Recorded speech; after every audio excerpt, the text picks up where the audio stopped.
Good morning, everyone. It's a beautiful day here on BYU campus, December 2nd. Not a sign of snow anywhere, so we're still enjoying a long Indian summer. We welcome you to our BYU Real Estate webinar series. My name is Troy Carpenter, Associate Teaching Professor of Finance and Faculty Advisor to our BYU Real Estate Association. It is my privilege to host today's webinar. We are grateful to all of our speakers this past year and for all of your participation. This is our final webinar of 2021, and we invite you to watch for our email towards the end of this month, announcing our first webinar in January. You're welcome today to submit your questions during our webinar by clicking the Q&A button at the bottom of your screen. We hope to incorporate your questions throughout Noble Coker's presentation and our discussion. We will conclude at 11:45. Today, it is my privilege to welcome and host Noble Coker, who resides in Saudi Arabia and currently leads the development and expansion of the diplomatic quarter in Riyadh City. You may have read in Noble's brief bio that he is a fifth-generation Texan and comes from a family of mostly ranchers and preachers. He, however, made his career in management consulting and business leadership.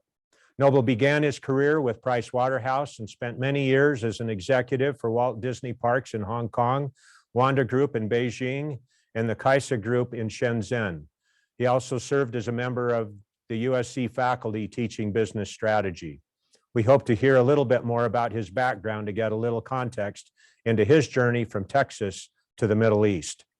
In his current role working with the Royal Commission for Riyadh City, he has been tasked with expanding the unique diplomatic sector. This is a very large and complex development that houses over 60 embassies and 10,000 residents. We look forward to hearing more about this exciting project. Noble, it's great to have you here with us today.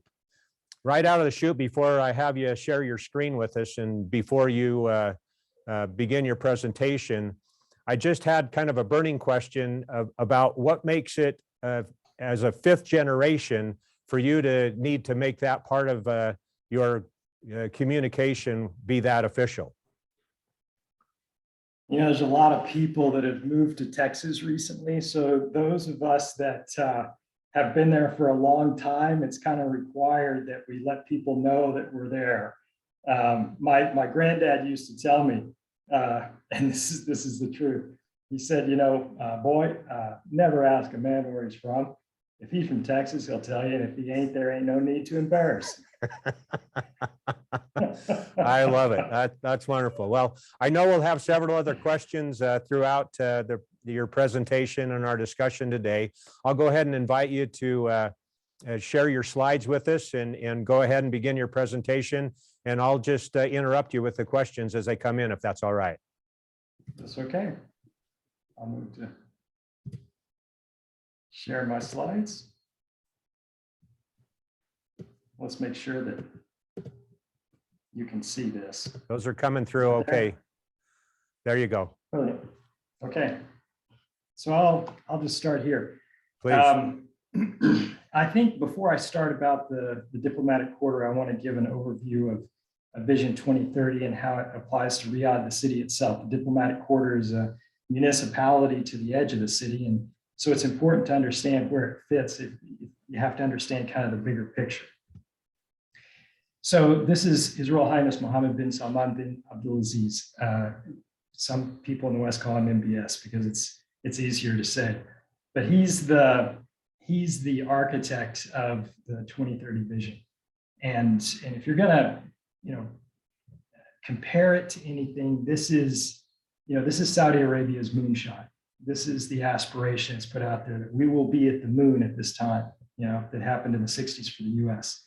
That's what the aspiration is for Vision 2030. And it covers many different areas. This is a very young and progressive nation. It's a hub that connects 3 different continents. And a lot of people don't understand or recognize how central Saudi Arabia is. And it's important for developing the non-oil economy for the future and sustainability of the kingdom.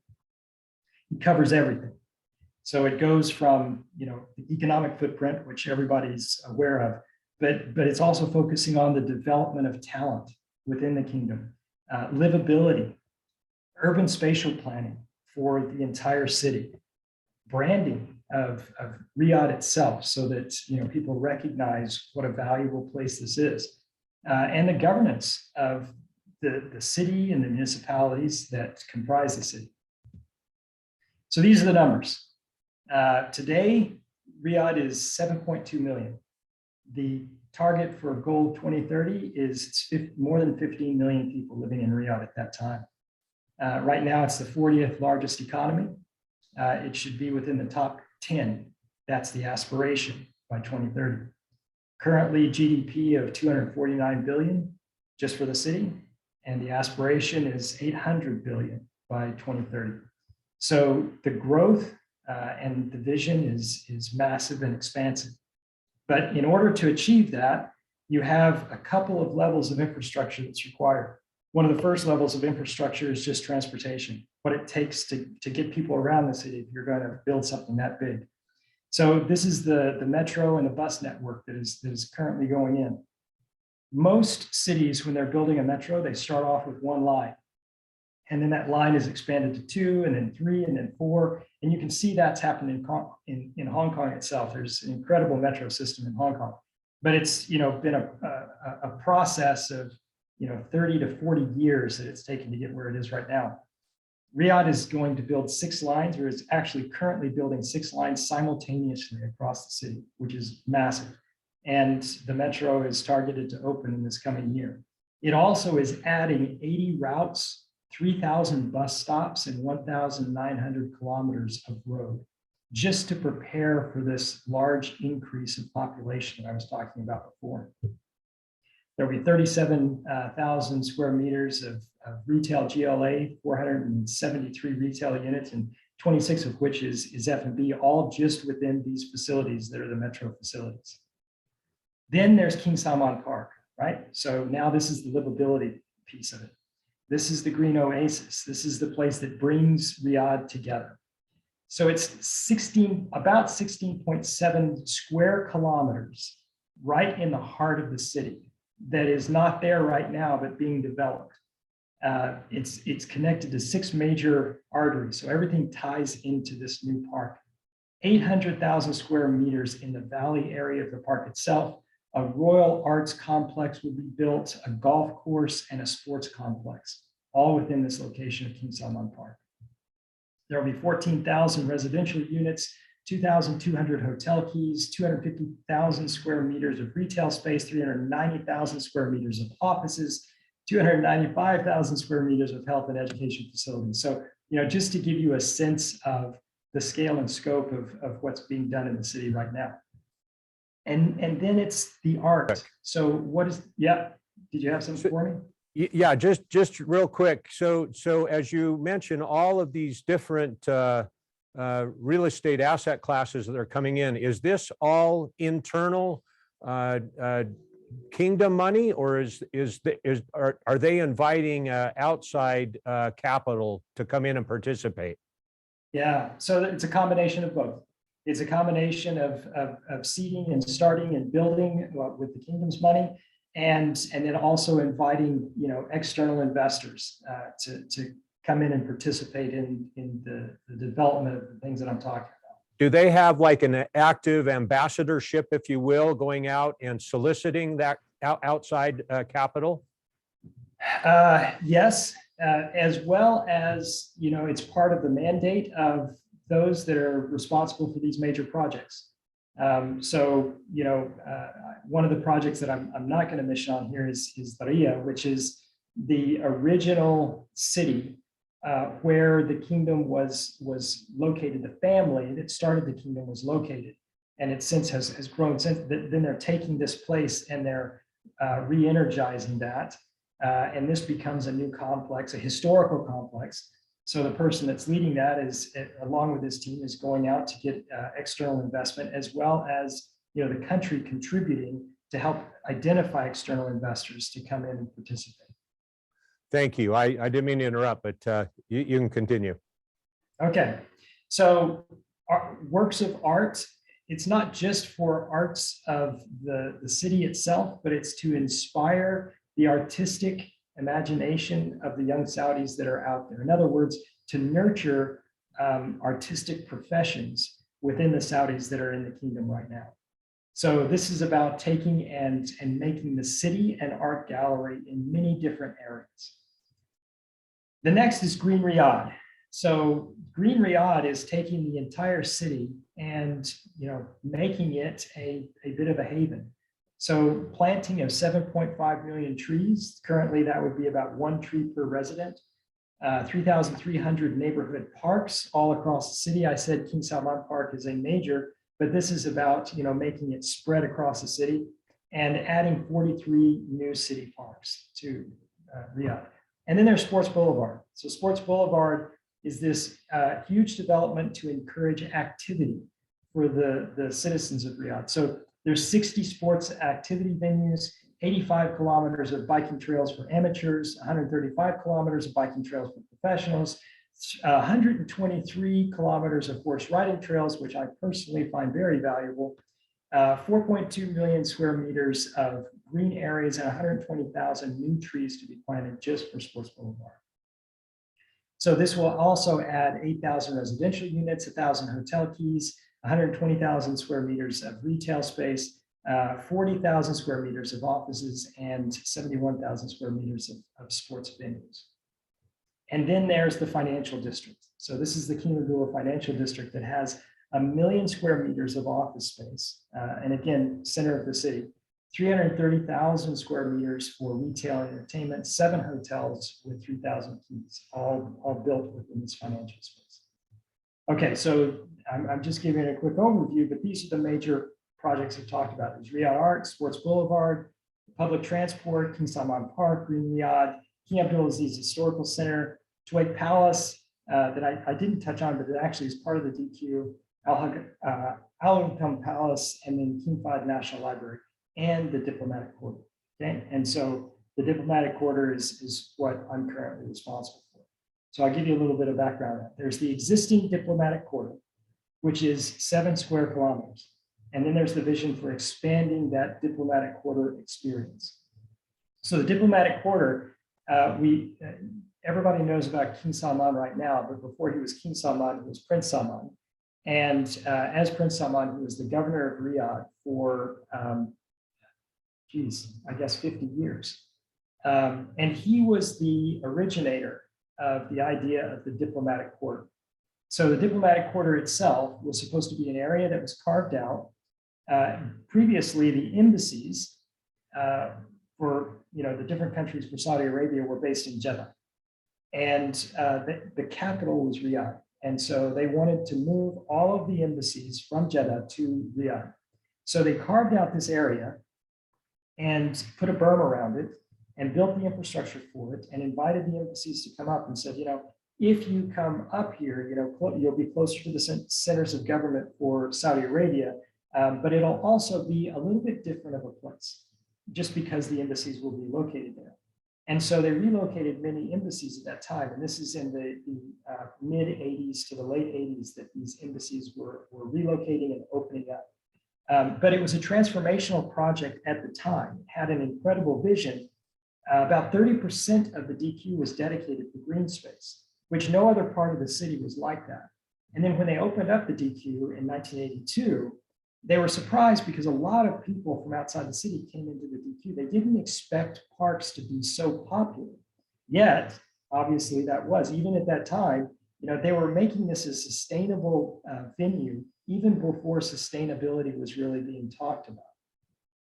So this was the original master plan of the DQ, and it's pretty much exactly how it is today. But then you start talking about, okay, so that was what the DQ was at the time, this transformational project that was visionary at the time. Now it's King Salman and the Crown Prince, HRH, His Royal Highness. He said, this was my father's legacy. We need to build off of that legacy. What is going to be the next 40 years? And most importantly, this needs to be a community where people find tranquility. It actually is ultimately supposed to be the haven of the global citizen. So that's not a nationality, that's not an ethnicity, that's not a religious persuasion, that's a mindset. So how do you build a place that attracts that mindset? And that's where the research started. And this was engaged with some, very well-known research firms, but started talking to the people local in the area. So this is through the eyes of the citizens of Riyadh. What makes it special, right? I'd like to live surrounded with well-educated, multicultural neighbors. And a lot of this is actually reflecting what the DQ is right now. Right now, you have half of the population of the DQ that is Saudi, and half of the population of DQ that is non-Saudi. And interestingly enough, when you ask the Saudis, why do they want to live in the DQ, or what is it that's attractive to them? In their top 2 or 3 answers all the time, they'll say because there's so many non-Saudis. If you talk to the non-Saudis, say, why do you want to live in the DQ? Again, in the top 2 or 3 answers, they'll say because there's so many Saudis. So there's this area that has created a culture that attracts people that are looking to cross their own personal boundaries, or at least extend their boundaries to understand others. And so that's kind of reflected in the research that you're doing about what makes this special and how do we extend that. Beyond that, then we looked at global citizens. I told you it's supposed to be a haven for the global citizens. And the best way to do that is through social media. So there was assessment of social media, and to try to connect with, when people post something and they related it to happiness, what else was included in that post? And 31% of the time it was related to loved ones. 20% of the time it was life events and celebration, et cetera. And so it gives you a perspective of what people connect with happiness. As they're talking about happiness, what are those things that are connected with that? And this is what came out of it. So then we go back and we look at, okay, so what are the utopian cities, the cities that had aspirations for utopia throughout time, going all the way back to 500 BC at the Hanging Gardens of Babylon, and all of those cities all the way up until 2006 when we talk about the blue zones, right? So all of these areas, all of these developments had these aspirations of utopia or happiness for different people. And so what was it that made it so that they didn't quite reach it? And what was it that they achieved that we can learn from? So all of this is kind of a learning experience for this community, or at least in the development of this community. And then obviously we talk to global experts. One that's stuck out to me is Bob Weiss. So Bob Weiss is the president of Walt Disney Imagineering. He made something, he said something that was extremely valuable. He said, the best communities provide people with many opportunities to become the best version of themselves. How do you do that in a community, right? Something else that's really interesting is Jennifer Aker. So she's actually a researcher at Stanford on happiness. And she said, happiness is a moving target. In your 20s, it means excited. In your 40s and 50s, it means peaceful. So when you talk about happiness at different places, you have variability during different periods of your life. And so if you're going to build a community that addresses happiness, then you have to have that diversity within the community itself. Another quick question that's come in. As you talk about that diversity, the KSA is it's a predominantly Muslim state. What about, is there tolerance for other religions? So, I mean, it's a complicated question. It depends if you're talking about individuals or if you're talking about law, right? So right now, and in the foreseeable future, the Constitution of Saudi Arabia is the Quran, right? And the Quran defines what is law within the kingdom. And then inherently there's definition or interpretation of what the intent of the teachings of the Quran are. If you ask individuals and you say, you know, like I said, those people that's in the DQ as an example, we have people in the DQ that are the Saudis, that the reason they're in the DQ is because there's so many non-Saudis. If you ask those people, if you say, hey, you know, what do you think about people having other beliefs? They're very, very open to it. And so you're seeing kind of an expansion of culture and an expansion of mindset. And that also ties back to, the research that's going into expanding and developing, extending the DQ experience. Because then, is there ways so that you can incorporate this expansion of culture and experience into a physical location like the DQ? And that's part of the things that we're exploring right now. Wonderful. Thank you. Yeah. I am, for some reason, I'm going to have to drop out of screen share and come back on for a second. Okay, that's fine.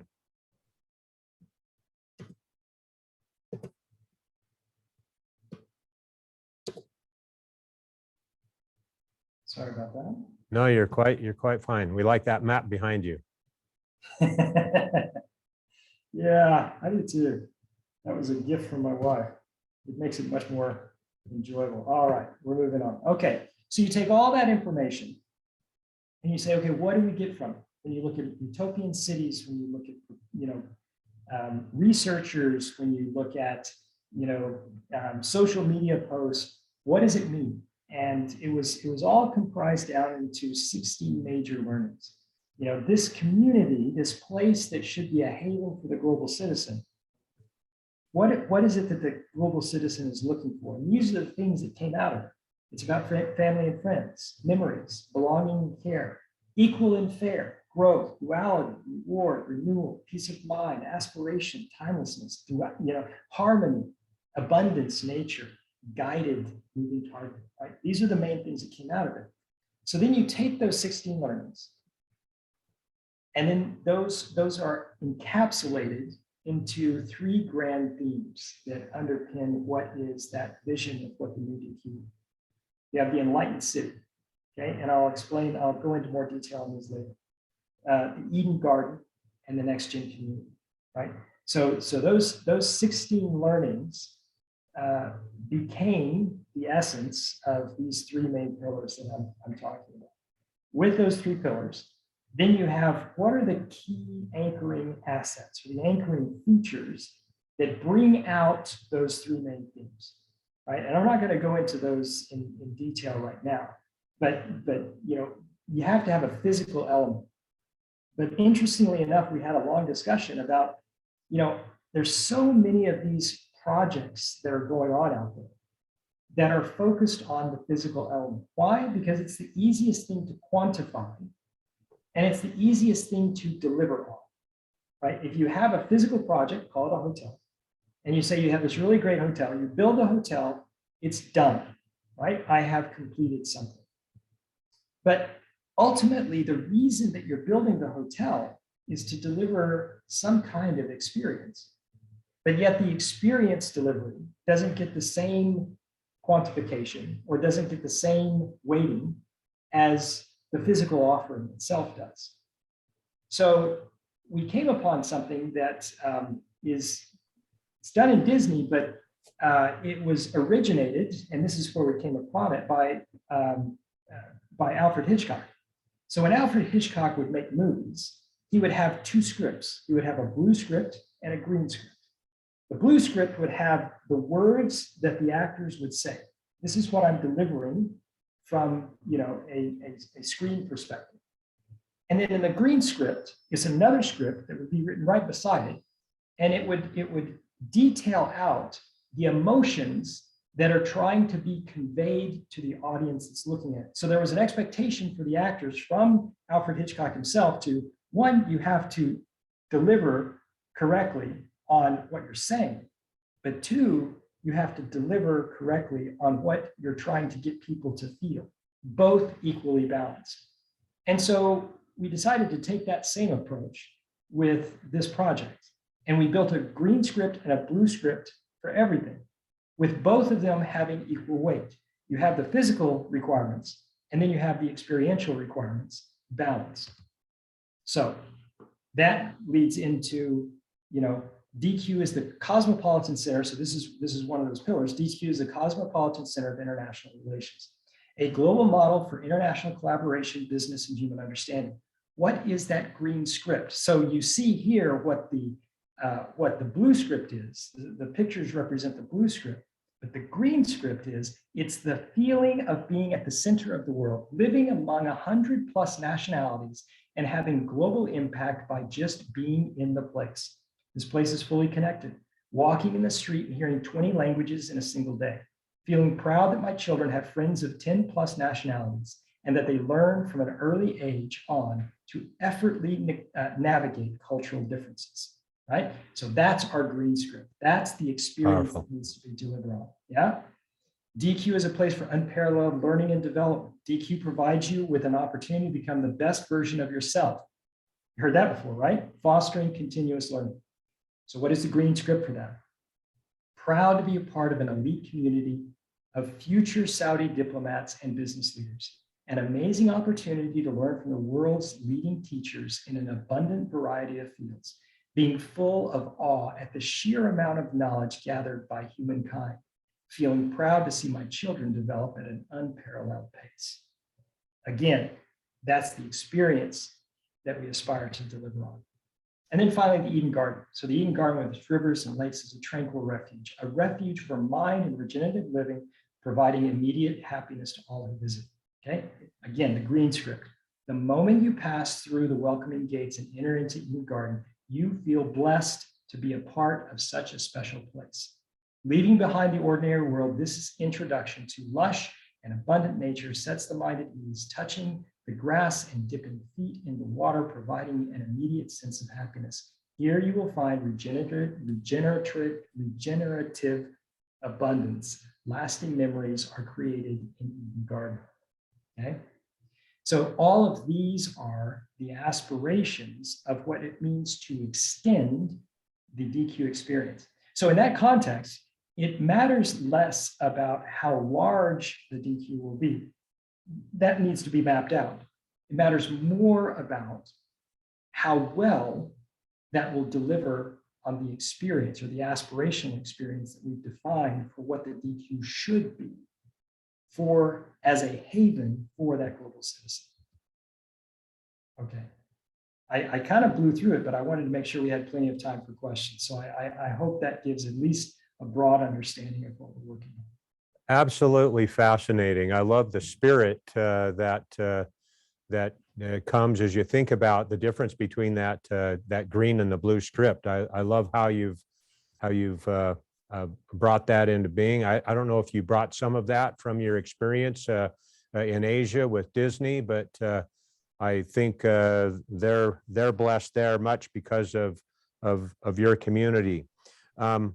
A couple of questions have come in, and I'll ask my associates here to get those texted over to me here quickly. But one question that I saw come in dealt with the oil prices. As oil prices have fluctuated back and forth, how does that affect and influence the kinds of things that you're able to do? You know, interesting. It's a great question. So Vision 2030, there's a lot of stuff going on in the kingdom, but Vision 2030, like I said, that's the moonshot. So if that's your moonshot, then it becomes your priority for, you know, all of your financial application. Some other things can be compromised on, not the thing that's going to set you apart for the next few generations. And I want to, not to get away from the question itself, but I think it's an important part to understand. I never have a conversation with a young Saudi that at some point in the conversation doesn't say, do you understand how lucky you are to be here right now? Because everybody understands this is an inflection point. This is a transformational opportunity for a society, an entire society. And everyone that I work with at the senior leadership level, they view it that way. So His Royal Highness, I don't know when he sleeps. He has resources that seem almost infinite, but I seriously don't know when he sleeps, because I see, you know, the times of meetings that we have and the interactions that have. And so my leader interacts with His Royal Highness on a regular basis, and I get communications from him at literally any time during day, night, weekday, weekend. It doesn't matter. It is always going on. And I've asked this question before. Well, why the intensity? And consistently, the answer comes back. It's we've got one shot at this. People sincerely feel this way. We've got one shot at this. This is an inflection point.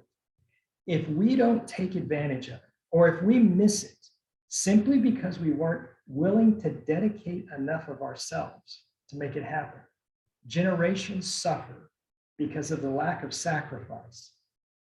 So we feel that there is any amount of sacrifice, that whatever the sacrifice is required, it is okay, because we have this window that we have to take advantage of. Okay, so in the context of the oil question, I think it's important to understand that.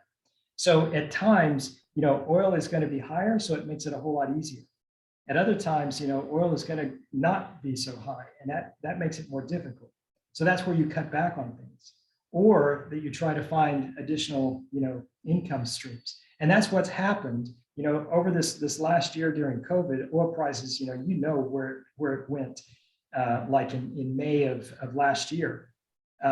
When that happened, then a new tax was instituted. It's the first time that the Saudis had a tax, this was a value-added tax, it's a VAT. So basically a tax on anything that you buy, a 15% tax. I mean, it was tough. That was tough on people. But people tolerate it because they said, this is our moonshine. If this is what it takes for us to be able to contribute, then we'll do it. So that's how they've been able to mitigate the impact of oil revenue on Vision 2030. Now, do other things get cut back? Yes, it does. And does the Ministry of Finance, which controls all the funds, get very strict with the purse strings? Yes, they do. But when it comes to those things that's related to Vision 2030, those things always get what they need because they're taking advantage of that window. And if you understand that context, and you can understand why there's that commitment. To answer the question. Thank you. Yep, absolutely. There's a whole plethora that are now starting to roll in here. Let me just start asking. Yeah. Tell us about the land development process. Is all the land vacant, or is this an assembly process of existing properties? Well, if it's, so you have an entire city. I'm not talking about the DQ now, I'm talking about Riyadh. So you have the transformation of an entire city. So inherently, it is not white land, right? There's greenfield, brownfield, and blackfield, and everything in between. And so some of it is easily developable, and you take it and you start off with it. Some of it is, this is redeveloped areas or areas that need reinvigoration. And so there's the acquisition process that happens, and relocation process, and everything else that any government has to tackle when it's trying to redevelop an area. And then there's some areas that are just required. You need this for, so like, King Salman Park, there may be some areas of King Salman Park that have to be, completely leveled. But before you do that, you have to make sure that you have sufficient, housing capacity as you're relocating. So, that's one of the biggest challenges, is making sure that you have a place for people to live, and making sure that, the projects themselves are phased out or planned out, so that, you can actually do this in a way that's humane and understanding, and that people don't feel like they've lost out because of the sacrifice that's made in order to deliver something like King Salman Park. For the DQ, like I said, some of the land is carved out, some of the land is whitefield, some of it's brownfield. But obviously it's phased so that you take advantage of whitefield before you get into brownfield. Sure. Kind of a follow-on question. Is there any public participation in the design and development process? Your zoning approvals, like we're used to here in the United States? No. And if we have time, remind me of this later, and I'll tell you a story that, can help you understand that context. Okay. All right. A couple of other things. What types of housing product do they provide for low-income seniors, low-income families or singles, or the disabled? And how do they address homelessness, those kinds of things? So there is subsidization for housing, but there's also a very good what's it called? Oh, I'm just going blank right now. I know the name of the organization, but I'm forgetting what it's called in the States. Pension, very good pension fund. So Saudis that have worked in Saudi Arabia contribute to a pension fund. It's kind of like Social Security, but a little bit broader.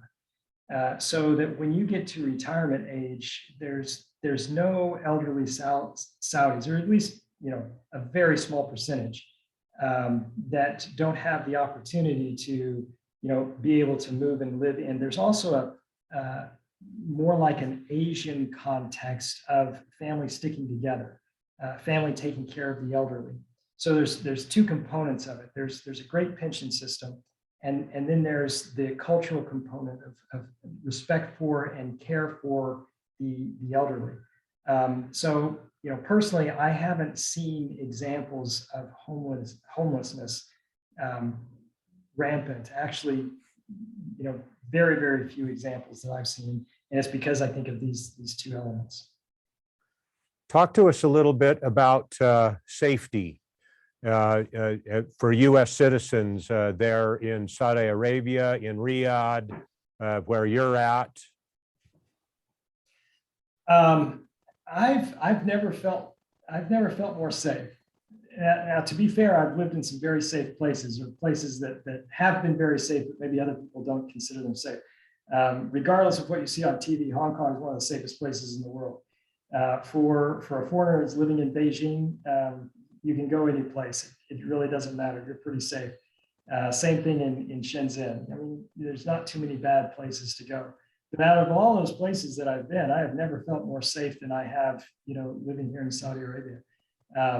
It's just, I know that there's elements out there that are resisting maybe some of the progress that the Crown Prince is pushing for, but that typically is not addressed to foreigners. It's more addressed in differences of opinion or arguments of how it's achieved within the locals, but I've never had any experience of anything that has made me feel unsafe in any way. Okay, and maybe kind of an add-on. And by the way, that's not what I expected.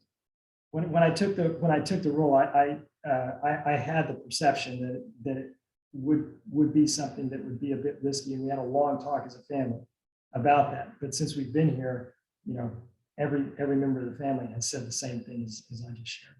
Well, that's kind of the stereotype, right? As far as, at least here in America, in that region of the world that's predominantly hostile towards the U.S. government and its citizens, some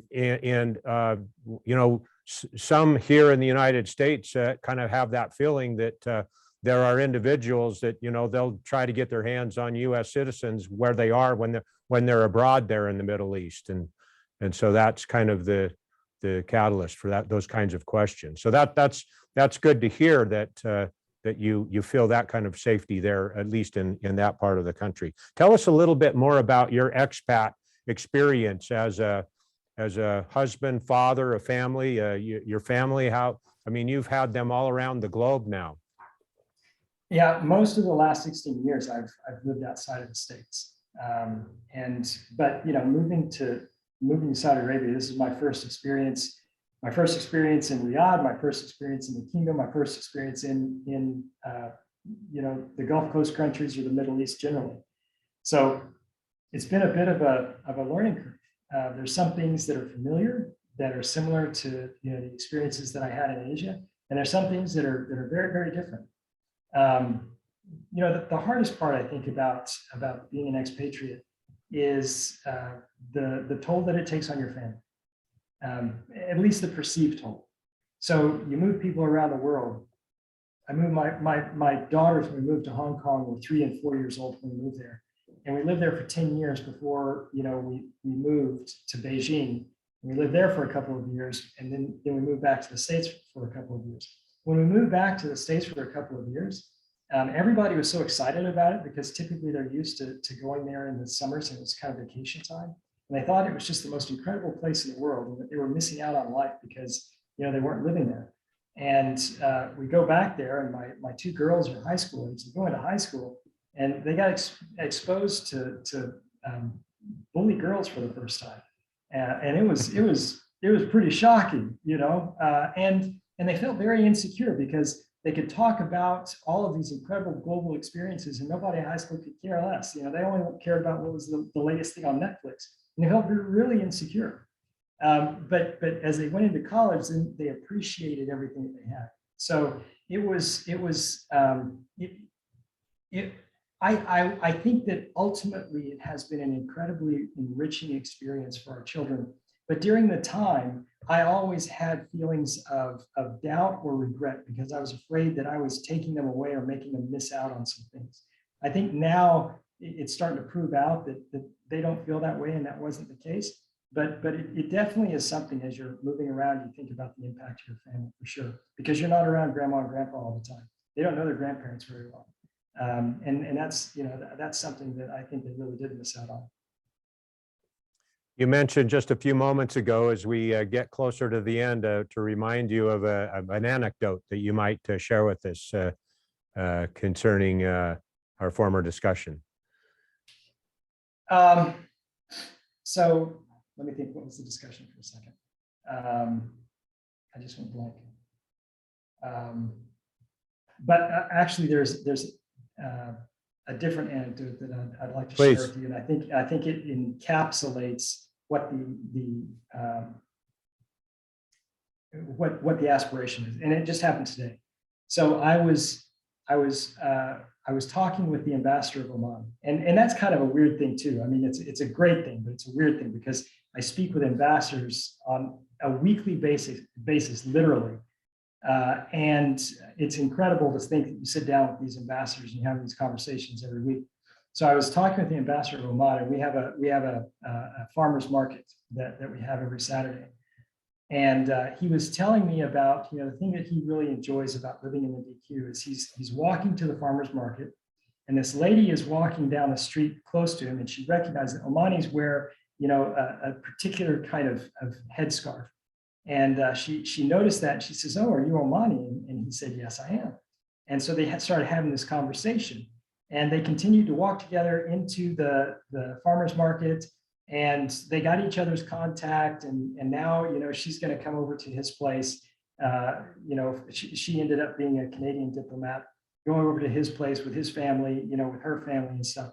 And he told me, he says, "Where else in the world would I be that I'm an Omani and I'm walking to a farmer's market and I run into a Canadian and we develop a friendship because she recognized my headdress was Omani.